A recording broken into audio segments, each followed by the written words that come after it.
X100F video in Japan. How long have you been waiting for this?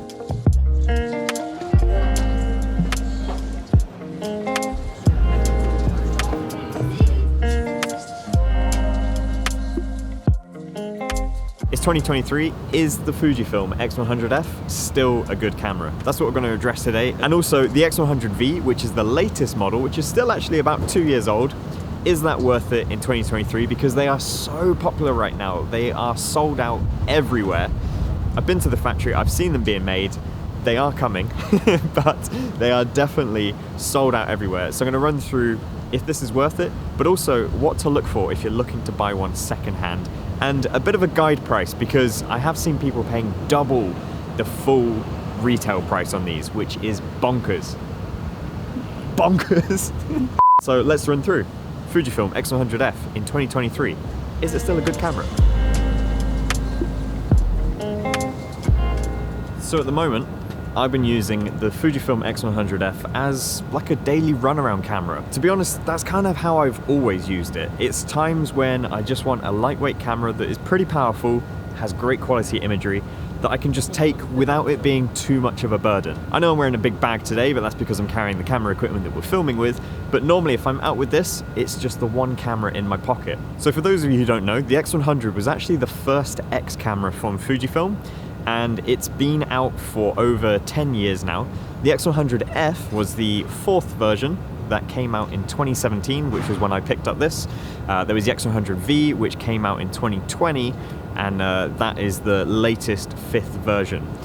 I'm personally thinking there might be a new one sometime, maybe later this year. I'm not sure when, but I'm gonna guess towards the end of the year. And as I said, they are so popular right now. They are sold out everywhere, whether you're buying it brand new or secondhand. These are phenomenal, popular little cameras. So the special thing with the X100 series is it's a fixed lens leaf shutter camera. So you can't change the lens on it. What you see is what you get. So this is 23mm in APS-C format. So I'm just using this as my daily runaround camera, and I'm actually predominantly using this as my JPEG camera. So what's funny is that in 2017, this was at the peak of its life, and it was the latest and greatest sensor from Fujifilm. And so over that time, nothing has actually changed with this camera, except now when I use it, it feels slower. The camera itself hasn't slowed down, it's just I've become more accustomed to faster cameras. And I think that's a really interesting point when you talk about cameras and how they're slower and everything. Just remember this, there was a time when it was great. And so that to me doesn't say that we should ever complain about the speed of older cameras, more that we should just be grateful that they've gotten faster and just smoother in experience. That being said, this is still a great camera and enjoyable one to use. There's a few caveats though, and a few settings that I do that just make it feel a little bit more comfortable, and I've done those for most of the lifespan that I've been using this camera. So when it comes to speed, one of the main things that we think about is actually just autofocus speed. And throughout most of the time I've been using the X100F, I've actually set the autofocus to AF single shot, so AFS on the side here. That just stops it from hunting, trying to find the right focus and where it refocuses if something moves and everything. I've always found that to just kind of slow me down a little bit. So using AF single shot means that I can hold my focus and I take my shot, and I can just keep half pressing to refocus. And that's the one thing that's just kept it so enjoyable for me. Other aspects of speed are more to do with buffer, if you're doing bursts and things like that. But this isn't really a camera for that. So for speed, the main thing is how fast does it turn on and how fast can you focus? Well, I'm pretty happy with all of that. Other aspects of speed are down to the usability in how you change settings and update things. Now, one of the things that I was a little bit disappointed to see in future Fujifilm cameras that came out after this was the lack of the D-pad, this directional control over here. I really love the D-pad, and I wish Fujifilm hadn't removed it on some of their newer ones, and I actually hope that they bring it back. I don't think it's right to get rid of these controls, because having quick access to things like your white balance, your picture profiles, and maybe your auto ISO settings and other things is so convenient with a D-pad, and that to me adds speed. Now I haven't really shot with the X100V much, but the fact that that doesn't have the D-pad means I'm actually slower to use it, which is interesting because that's a newer camera. So I've been using this as mainly a JPEG camera, and especially for social occasions and just sort of catching up with friends and family and other things. Cameras and coffee and Gordon Lang. It's a classic combination. Cheers, Joe. Yeah, kanpai. Kanpai. And you'll notice that I've actually put a Cine Bloom filter on here. Now I know you can add the blooming effect in editing and Photoshop and other things, but given that I'm using this for mainly JPEGs, I'm doing that because I don't really want to spend too much time editing my images from here.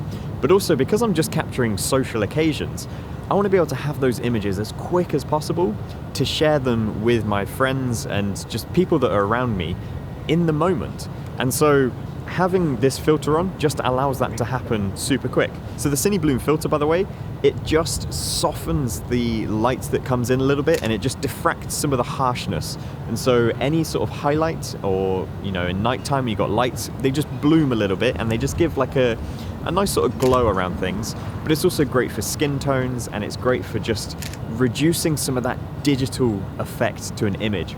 So it really brings like a really nice like analog aesthetic.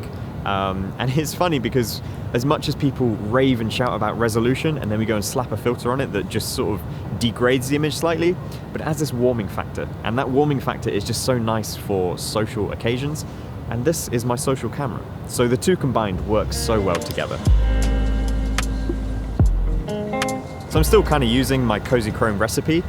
It's adjusted slightly on the X100F because you can't do 0.5 increments on the shadows and the highlights, but it's mostly the same, and it's based upon classic Chrome as a film simulation. And I've been doing a lot of fixed white balance shooting lately. So I've just been intentionally cooling things down with like a 5500 Kelvin, or depending on the scene, I may just set like an auto priority and then just shift the color a little bit more red and just kind of see how they work. And I've been enjoying that. It's just allowed me to slow down and just take some nice images just straight out of camera. I'm actually really enjoying shooting JPEG only a lot at the moment because it allows me to focus heavily on the video, and I'm just leaning really heavily into video and just sharing the motion aspect of the trip here in Japan. Been making plenty of videos, got so many to come from this series. Yeah, the JPEG only has just allowed the photography to sit there without interfering on the video that, I must admit, is a big focus right now. So in short, is the X100F, and for that matter, are any of the X100s in the whole series worth it in 2023? Well, yes, but there's a caveat. And that comes down to how much you're willing to spend for one. So originally, these retail for about £1,200, £1,300 or dollars. It's kind of all about the same these days anyway. And the same can be said for the X100V. Now I have seen people spend almost double that price secondhand simply because they are out of stock everywhere.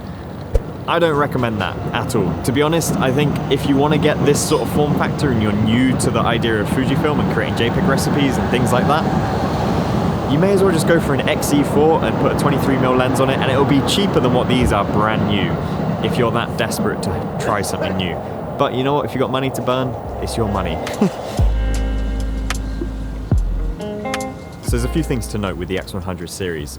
The first three, the X100, the X100S, and the X100T, were all 12 megapixel sensors. They did get better with each version, but the X100F was the first to have a major sensor upgrade, and that went to 24 megapixels. I personally would drive people towards that version and beyond if you're going to be buying a second-hand one. It can be said that the 12 megapixel one has even more character to it because it's a little bit grittier, it's definitely not as good in low light and other things. But I do think that larger resolution is worth it in a camera like this. And then the X100V had an improved lens, and so that was able to draw out better resolution, and it does create sharper and cleaner images. But again, if it's that character that you're looking for, then between the F and the V, it's marginal, and I don't think it's as worth a jump, depending on availability of them. So with all that in mind, I've got some idea on what I think is your utmost price you should pay for these. So starting with the X100F, I think the utmost price you should pay is probably in the realm of about £700 and maybe $700 or so. That kind of equates the same. That I'd say is the real top end. If you saw one of these for 500 or so, I'd say that's a bargain, and I'd probably snap it up because that is a great opportunity. The X100V, given that that retails full price for about $1,200, $1,300, I'd say 900 to 1,000 is maybe your upper tier on what you should pay secondhand. Again, if you see them significantly less, then that is a massive bargain. And these do seem to hold their value really well. The first 3 cameras, I'd say you could probably knock off about 200 going backwards, so down to say 500, 300, and then 150, 200 for the original model. That being said, I don't know if you're actually going to see very many, and maybe not for that price anyway. I think they probably still hold their value about 300, 400. To be honest, I don't think that's worth it. There are a few things to look out for in terms of the physical nature of these, buying them secondhand. So of course, with them being so small and being so pocketable, that does mean that a lot of people do just shove them in their pocket or just in their bag and other things. So they are quite prone to scratching. But some major points, because these are very dial based, there's a lot of physical moving parts into the operation of the camera. You want to just have a feel around and just make sure that they're not, you know, gritty and that they're not damaged in any sort of way. You want smooth, clicky feedback on these buttons. And finally, because this is a fixed lens system, they can be quite prone to dust, which is a problem because you can't easily remove it. And so you can't take off the lens and clean dust in the sensor and other things. So you want to take a good look at that lens and make sure that you haven't got any large dust particles and other things in there, because that is an aspect that does happen quite a lot, and I see a lot of people complain on forums. And again, that's down to the nature that people just stuff them in their pocket and in their bags. And then the only other issue that I do see probably more common than any other issue on all Fujifilm cameras with these types of shutters is what's known as the sticky shutter. I've experienced it a couple of times and it's quite frustrating, to be honest. And the essentially it's the feeling where the button just doesn't quite react when you want it to, and it feels like it's a bit spongy, a bit sticky. So if you do pick one of these up secondhand, do try and use it and get a feel for it to make sure that you don't have any of those aspects, because you know that is going to be a massively frustrating thing if it slows down your usability, and it will make you question if the secondhand nature of it is worth the money that you're saving versus getting a brand new one that hasn't got any wear and tear on it. So for me, overwhelmingly, yes, these cameras are still worth using in 2023. And yes, I'm excited to see where they're going to push it further. It's amazing how popular these cameras have actually become. They just keep going through waves and waves of becoming very, very popular.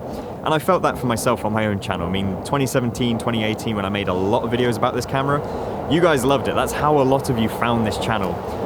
I do keep making similar videos. Yes, I may not be using the X100F and I'm using the XH2S or the XT4, but the essence and the vibe and feeling of those videos is still very much the same. So I do encourage you to go and check out the channel if you want to see those photo vlogs and exploring and taking Fuji images. So if you do pick one of these up, let me know in the comments below. And yeah, I wish you all the best of luck, because like I said, these are sold out everywhere. I have been to the factory, I've seen them being made. There is a lot happening there, and I'm actually working on a film right now of made in Japan Fujifilm, and that's going through how some of the Fujifilm cameras and lenses are made up in Sendai.